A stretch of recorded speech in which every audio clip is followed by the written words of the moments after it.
There are some nights you never forget, the kind that stain your memory like oil on concrete. A black man working alone in a graveyard, the quiet so deep it feels alive, and then the sound of tires crunching on gravel. Two men in a truck. No reason to be there but one. The questions they ask aren't really questions. The looks they give aren't just looks. And when they leave, it's not relief you feel, it's dread. Because silence doesn't always mean it's over. The night air felt heavy as I stepped out of my car, the kind of weight that presses on your chest and makes every breath sound louder than it should. The sky was a deep slate, no stars, just a low, churning ceiling of clouds that made the graveyard feel like it was trapped in its own shadow. My shift started at midnight. 12 hours alone, watching over headstones and marble angels. Security, they called it. Really, it was just making sure no one broke in to spray paint the monuments or dig where they shouldn't. The gravel crunched under my boots as I walked to the small brick building near the entrance. Inside, the smell of old coffee and cleaning solution clung to the walls. I signed my name in the logbook like always, though no one ever checked. Then I settled into the chair by the window, my flashlight and thermos at my side. Just me, the graves, and a whole lot of nothing for the next 12 hours. It was quiet, too quiet. Not the peaceful kind of quiet. The kind that makes you notice your heartbeat. Every sound stretched thin in that silence, the hum of the fluorescent light above me, the distant groan of a semi on the highway, the ticking of the old wall clock. After about an hour, I stepped outside for some air. That's when I saw them. A white pickup truck, parked just beyond the far gate. Lights off. Engine running. I squinted through the darkness, hoping it was just a groundskeeper or maybe someone lost. But the truck didn't move. Didn't even pretend to. It just sat there like it was waiting. I tried to shake it off, telling myself it wasn't my business. Still, the way the headlights barely kissed the edge of the gravel road made my skin itch. Back inside, I kept glancing out the window every few minutes. The truck was still there. Same spot. I thought about calling the police, but what would I say? There's a truck outside the cemetery? They'd laugh, or worse, they'd ask me why I was even out here at night, and I'd hear that tone in their voice. That tone that says, "What are you doing in that neighborhood?" So, I didn't call. I just sat there, forcing myself to sip cold coffee like everything was fine. Around 2 in the morning, the sound came. Tires on gravel. Slow. Crunching closer. I gripped the flashlight so hard my knuckles burned. When I peeked through the blinds, the truck had moved inside the gate. Two silhouettes sat up front, shadows swallowing their faces. The driver turned the wheel slow, almost like he wanted me to see him circling.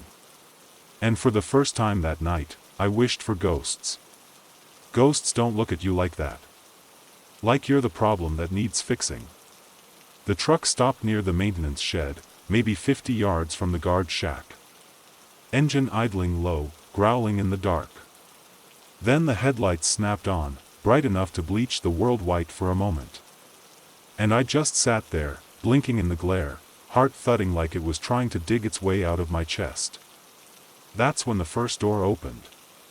The sound of that door swinging open was louder than it had any right to be.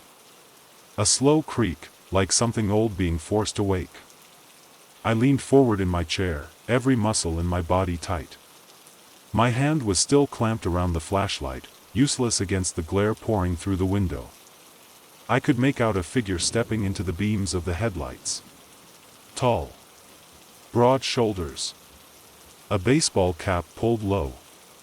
His shadow stretched across the gravel like a black scar. The other door opened next. 2 of them now. Both white men, from what I could tell. One carried something, a length of pipe, maybe a crowbar. It glinted in the light when he shifted his grip. My mouth went dry. I reached for the radio, fingers trembling, but it was dead silent when I pressed the button. Just static.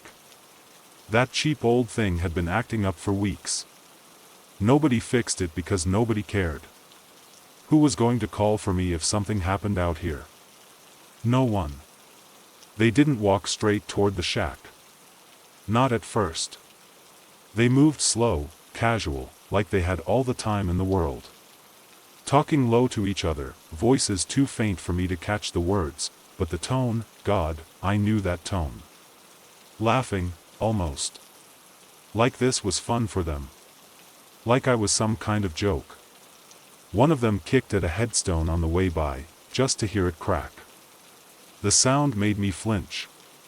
I thought about turning off the light inside, maybe ducking down, but then what? If they wanted me, hiding wasn't going to stop it.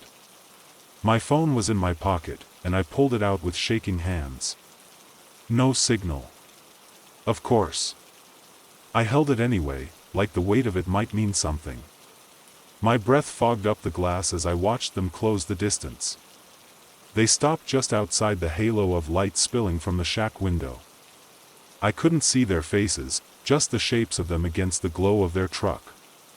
One of them finally spoke, voice cutting through the night like a blade. Long night, huh? Every hair on my neck stood up. I didn't answer. My throat wouldn't work even if I wanted it to. He took a step closer, and I could see his smile now, wide and sharp and wrong. The other one shifted the metal bar from one hand to the other, tapping it against his palm like he was keeping time to some silent song. You the only one out here? The first one asked. No rush. Just curious, like he was asking about the weather.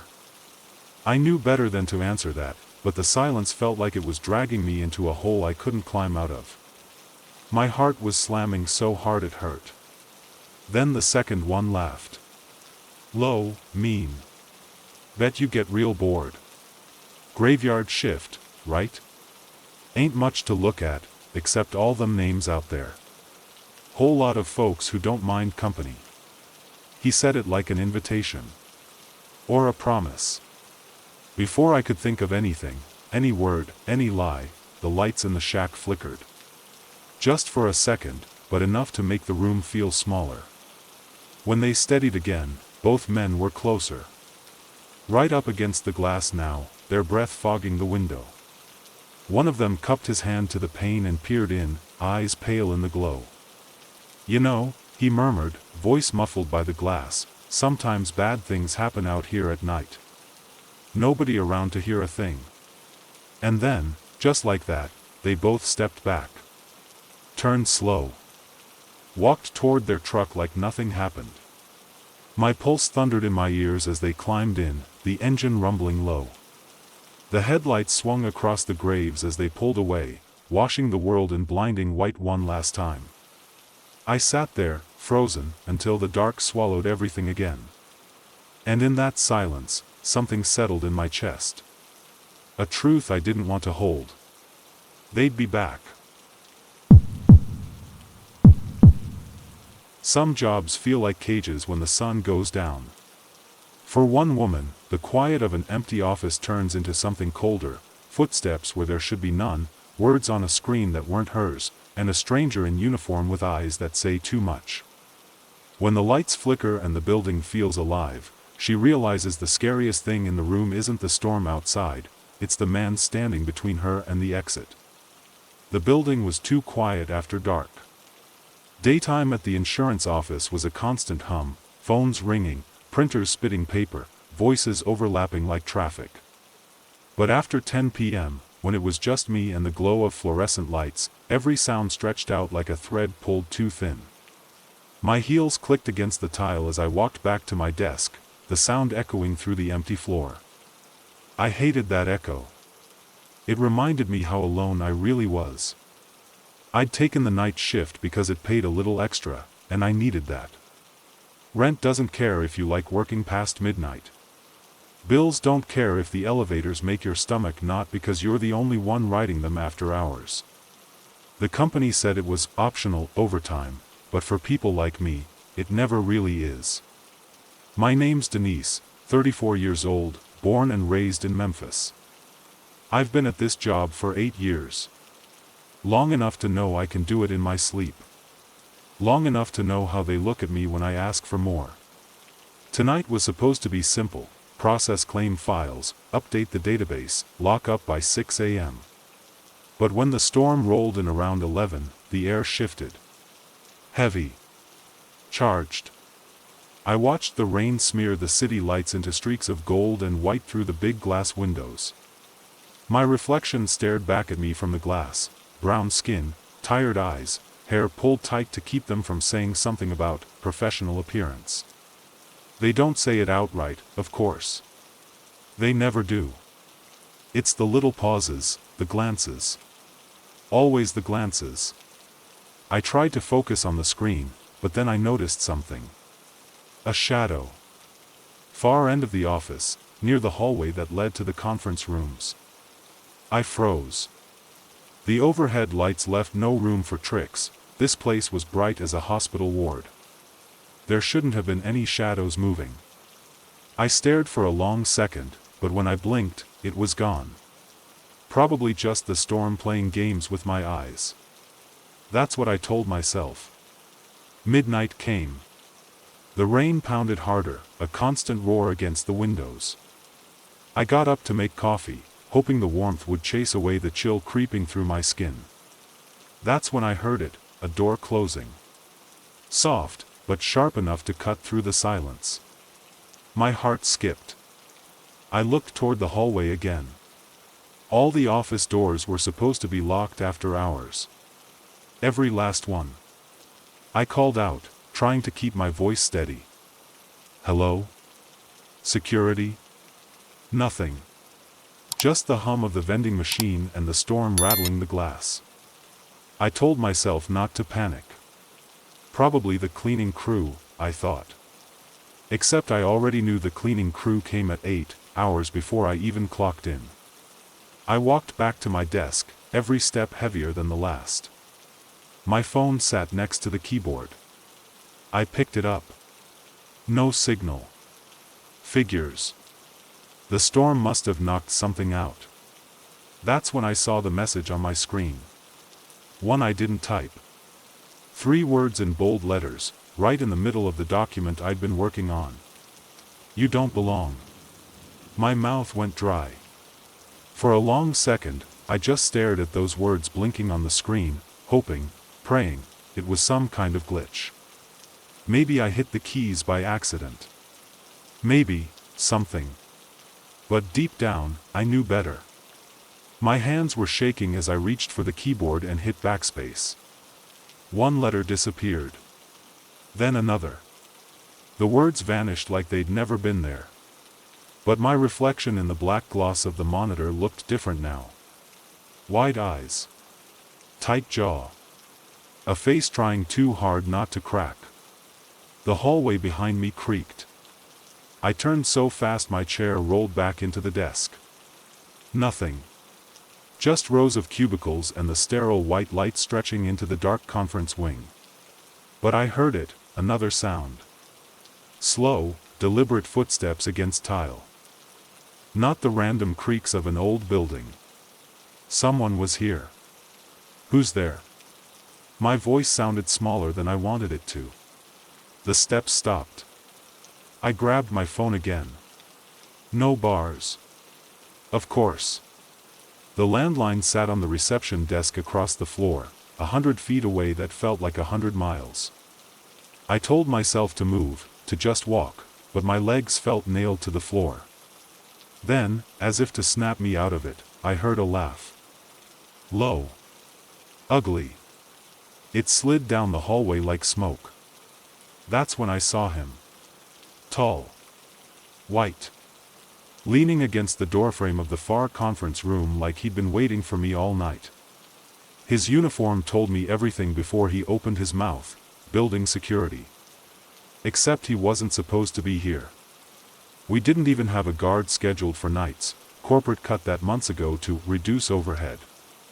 He grinned when he saw me notice the baton on his belt.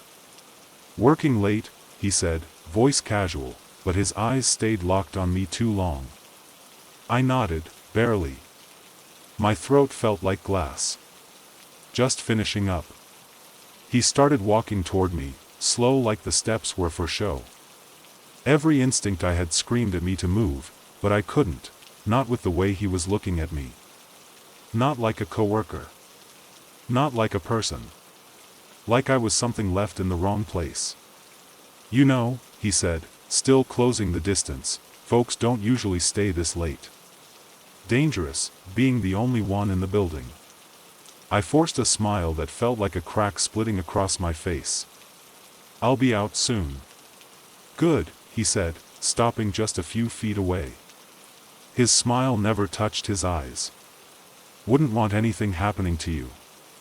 Not in here. Not after hours. The lights above us flickered. Once. Twice. And in that stutter of darkness, I saw it, the words again. Not on my screen this time. On the glass wall behind him. Written in fog like a breath had carved it there. You don't belong. The light steadied. The glass was clear. He was still smiling. And that was the moment I knew two things. I wasn't making it to sunrise without help, and no one was coming for me. Some nights, the danger isn't the patients or the long hours, it's the people who decide you don't belong. A black man working alone in a hospital finds himself trapped in a maze of quiet halls, stares that last too long, and voices that say more than words ever could. When a simple shift turns into a silent hunt, the question isn't whether anyone will hear him scream, it's whether anyone ever cared if he made it home. The hospital never really sleeps, but it gets quiet enough at night to feel wrong. I've worked the night shift for 3 years now, long enough to know every hum and flicker in this place, and still, some nights, it feels like the walls breathe. My name's Marcus, I'm 42, and I'm an orderly in a mid-sized hospital in Birmingham. Nights pay better, and that matters when you've got a kid in college. So, I keep showing up, even when the hours feel heavier than the scrubs on my back. That night started like any other. Rain sliding down the windows, the smell of bleach clinging to everything, and that low hum of machines you stop noticing after a while. Most of the staff had gone home, just a skeleton crew left behind, me, a couple of nurses, and the charge doctor on call. They liked to hole up at the front desk with their coffee, so I usually stayed near the patient wing, checking rooms, emptying trash, keeping things moving. Alone, mostly. People like me usually are. It was close to midnight when I rolled the mop bucket down to 3 East. That wing was half dark, most patients asleep, the TVs in the rooms glowing faint blue through cracked doors. I was halfway down the hall when I heard voices. Not loud, just low murmurs, coming from the break room near the end of the corridor. I figured it was a couple of nurses, so I kept moving. But then one voice cut through, sharp and clear. What's he even doing here this late? I stopped. They didn't know I was close enough to hear. Another voice laughed, softer. Man, I told you, they'll let anybody in now. The first one again, security said they're watching him. Can't trust people like that. For a second, I just stood there gripping the mop handle, every word soaking into me like dirty water. People like that. I knew that tone. I'd heard it at gas stations, grocery stores, even in this hospital before. But something about hearing it when you're alone in the dark halls of a place you've worked for years, it hits different. I made myself keep walking, head down, like I didn't hear a thing. The door to the break room was cracked just enough for light to spill out, and when I passed, 2 faces turned toward me. Both white. Both smiling too wide. Working hard, huh? One of them said. I forced a nod and kept moving, the echo of their laughter following me down the hall like footsteps. Back in the patient wing, the air felt heavier. The hum of machines wasn't comforting anymore, it sounded like something breathing in the dark. I tried to shake it off, focused on my work, but then I noticed something strange. Room 312's door was open. It shouldn't have been. I just closed it 10 minutes ago after checking on the patient, a frail old man who barely spoke. I peeked inside. The bed was empty.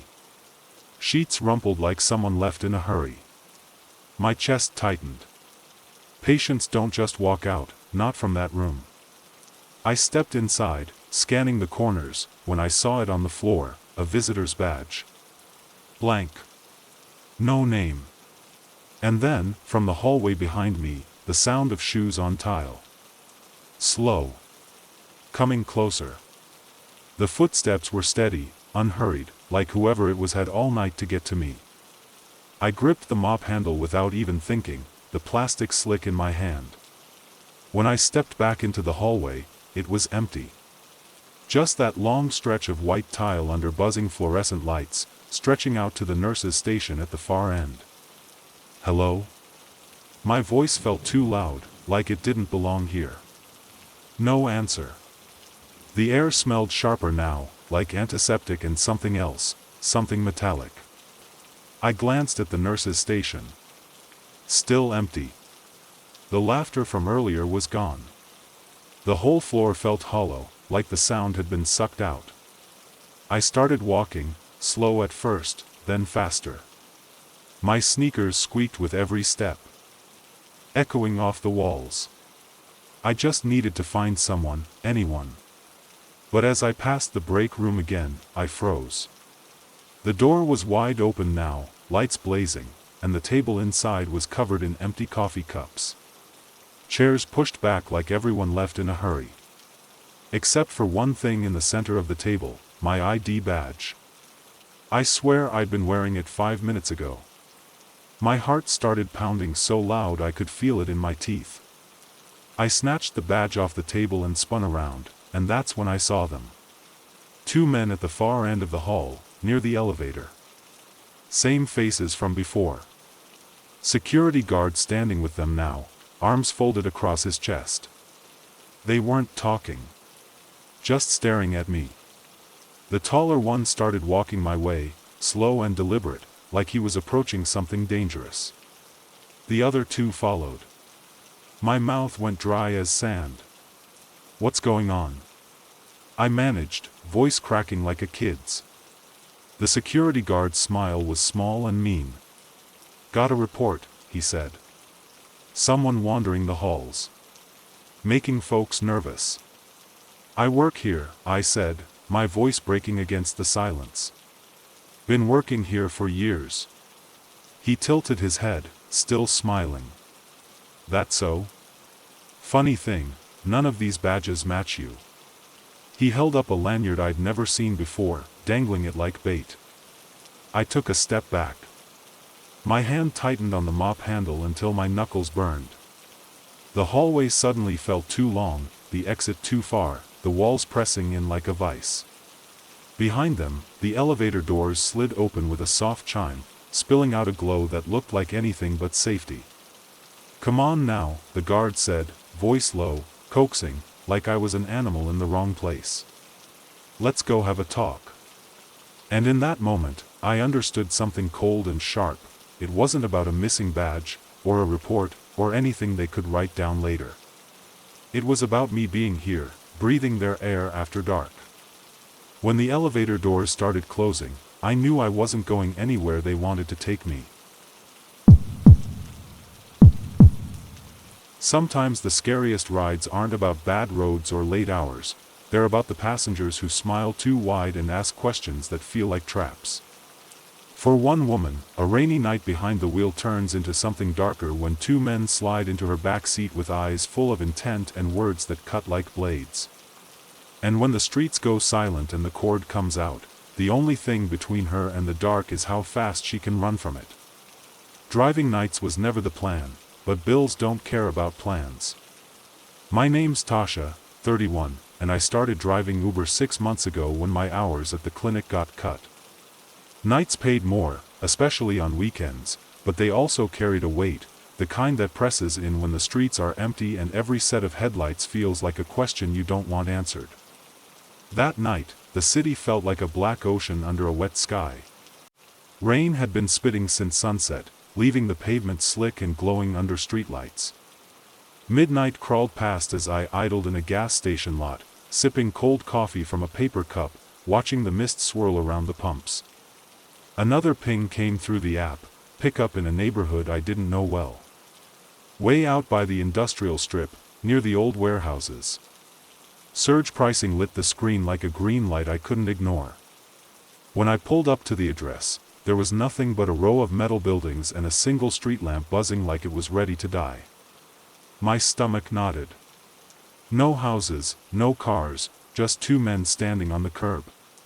Both white, both wearing hooded jackets that looked too heavy for the weather. One of them grinned when he saw me, the kind of grin that doesn't reach the eyes.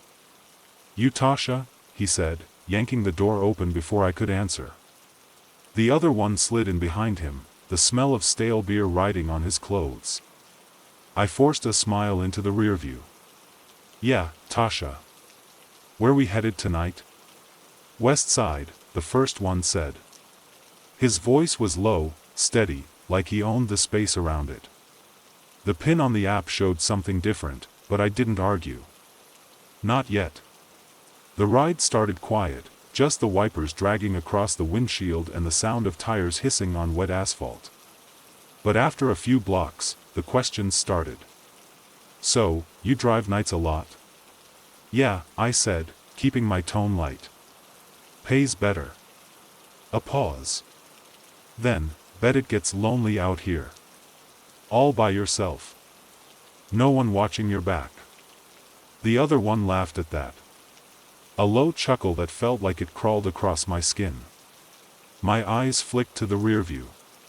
The one behind me was staring straight at me, his hood down now, pale face sharp in the dim light. His hand drummed slow on the seat like he had nowhere else to be. "You from around here?" the first one asked. "Yeah. Born and raised," I lied. He smirked like he didn't believe me. "Didn't think they let folks like you in this part of town." The way he said it, "folks like you," sat heavy in the car, thick as the smell of rain. My fingers tightened around the steering wheel, knuckles aching. I thought about ending the ride, pulling over, anything. But it was after midnight, and the streets were empty, and my phone battery was crawling toward red. Then I noticed something in the mirror. The man in the back wasn't drumming anymore. His hand had disappeared into his jacket. I felt the shift in the car before I saw it, the silence snapping tight like a rubber band. My pulse hammered in my ears as the back seat guy's hand stayed buried in his jacket. The first one leaned forward, his breath warm against my shoulder. "You missed the turn," he said. I swallowed hard, eyes darting to the GPS. The pin was nowhere near here, but I nodded anyway and eased the wheel into a slow right. My hands were slick against the leather, and every instinct screamed at me to run, but where? The streets out here were empty, just pools of black water and dead factories. No lights. No witnesses. "Man," the guy behind me drawled, voice thick with something darker than beer, "bet you see some crazy stuff out here at night. Anything ever happen to you?" I didn't answer. My throat felt locked. The first one laughed, short, sharp. "You ain't scared." "Are you?" he said. "You look scared." His grin showed in the rear view, teeth like pale knives in the dim light. The other one finally pulled his hand from his jacket, slow like he wanted me to see. It wasn't a gun. It was worse, in a way, a thick black cord coiled like a snake around his fingers. My stomach dropped. "Hey," the first one said, tapping the dash with 2 fingers. "Pull over. Right there by that building." The factory ahead loomed like a dead giant, windows busted out, weeds clawing through the concrete. My foot hovered over the brake, heart pounding so loud I couldn't hear the rain anymore. Every second felt like a choice: pull over and hope, or keep driving and pray I could make it to somewhere with lights, people, anyone. "You deaf?" His voice snapped like a whip. I said pull over. The cord stretched between the back seat guy's hands now, taut as a threat. I could feel their eyes drilling into the back of my skull, the air so heavy it hurt to breathe. And then, like a lifeline out of a nightmare, I saw it, a flicker of red and blue way down the road, bleeding through the rain like a promise. A cop car. Or at least, I hoped it was. I hit the gas. Hard. The car lurched forward, tires spitting water. Behind me, the man in the back cursed, the cord snapping against the seat as he lunged, fingers clawing for my shoulder. The first one shouted something I didn't hear. My eyes locked on those lights ahead, praying they were real and not just the storm messing with me. The last thing I felt was the grip of cold hands on my arm, jerking me sideways as the car skidded toward the glow. And then nothing but black. Some nights feel like they're testing how much fear you can hold in your chest before it cracks. For Erica, working the graveyard shift at a lonely gas station, the danger doesn't come from the storm or the dark. It walks through the door grinning, carrying a chain like a promise. 2 men. Too many questions. And when the cameras stop feeling like protection and the exits feel too far away, she learns the truth about silence. It only breaks when someone else decides to open the door. Night shifts at the gas station were supposed to be easy. Stock the coolers, wipe down the counters, keep the coffee hot for truckers rolling through at 3 a.m. That's what they told me when I took the job. Nothing to it, my manager said with that thin smile. What he didn't mention was the way the dark settles around this place after midnight, thick and heavy, like something pressing on the windows. Or the way people look at you when you're the only black woman working alone in the middle of nowhere. My name's Erica. I'm 30, 2 kids at home, and I took this job because it was close and steady. The station sits right off a stretch of highway in rural Alabama, nothing but pine trees and fields for miles. During the day, it's a blur of cars, but at night? It feels like the world forgets you exist. That night, the air smelled like rain, though the sky stayed dry. Humid enough to make the glass doors sweat. I was restocking the cigarette case when the bell over the door chimed. I glanced up, and froze. 2 men walked in. White, late 40s maybe. Work boots, trucker caps pulled low. The kind of men who never smile with their eyes. One of them kept his hands shoved deep in his jacket pockets, the other had a grin stretched so wide it looked painful. They didn't grab a basket. Didn't even look at the shelves. Just stood there, the door swinging shut behind them with a soft thud. Quiet night, huh, the grinning one said. His voice carried something oily, like he was trying too hard to sound casual.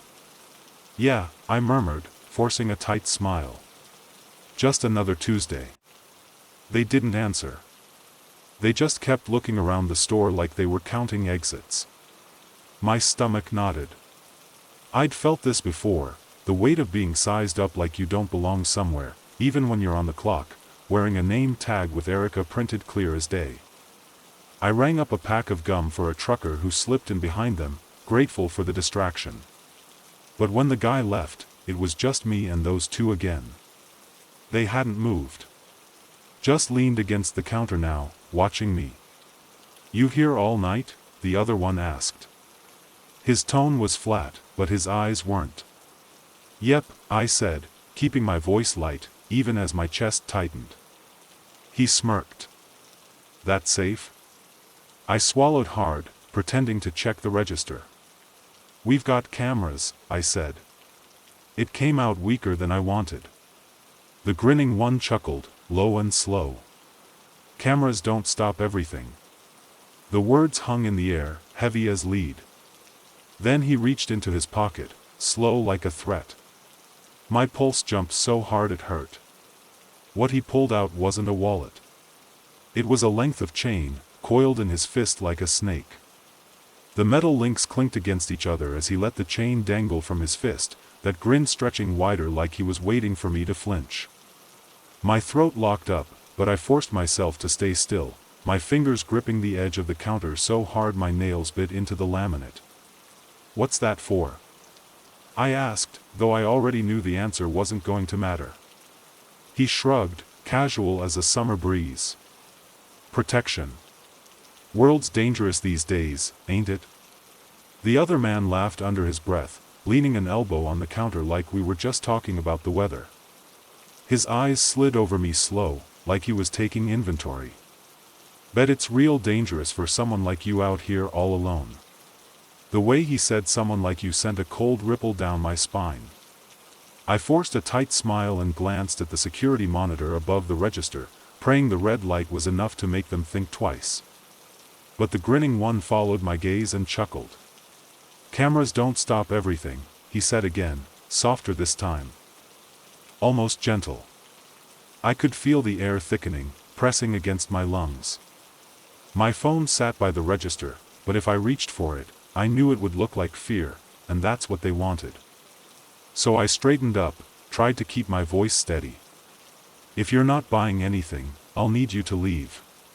Silence. Then that grin sharpened. "You always talk to customers like that?" My heart was pounding so loud it drowned out the hum of the cooler. The second man slid his hand along the counter, his fingers stopping just inches from mine. His nails were dirty. Thick calluses lined his knuckles. "Tell you what," he murmured, voice low enough to make the hairs on my arms rise, "why don't you come out from behind there? Make things friendly." I stepped back so fast I hit the shelves behind me, cans rattling to the floor. The sound snapped something in the air, because that's when the bell over the door chimed. All three of us turned. A state trooper stepped inside, rain dripping from the brim of his hat. His eyes swept the room, calm but sharp. "Evenin', Dot." The two men froze. For a split second, none of us moved. Then, just like that, the chain disappeared back into the pocket, and the grin melted into something polite and thin. "Just leavin', officer," the grinning one said. They walked out slow, their boots thudding against the tile, and when the door swung shut behind them, I realized I'd been holding my breath so long it hurt. The trooper gave me a look I couldn't read, then bought a coffee and left without another word. When the parking lot emptied and the silence came back, I locked the door, killed the lights, and sat on the floor shaking, because I knew something deep in my bones. If that bell hadn't rung when it did, I might not have lived to hear it again. Thanks so much for watching. Your support truly means the world to me. Every like, every comment helps this channel grow and keeps me going. If you enjoyed the video, please hit that like button and share your thoughts in the comments. I read every single one. And don't forget to subscribe so you never miss a new upload. My dream right now is to reach 100 subscribers, and with your help, I know it's possible. See you in the next one.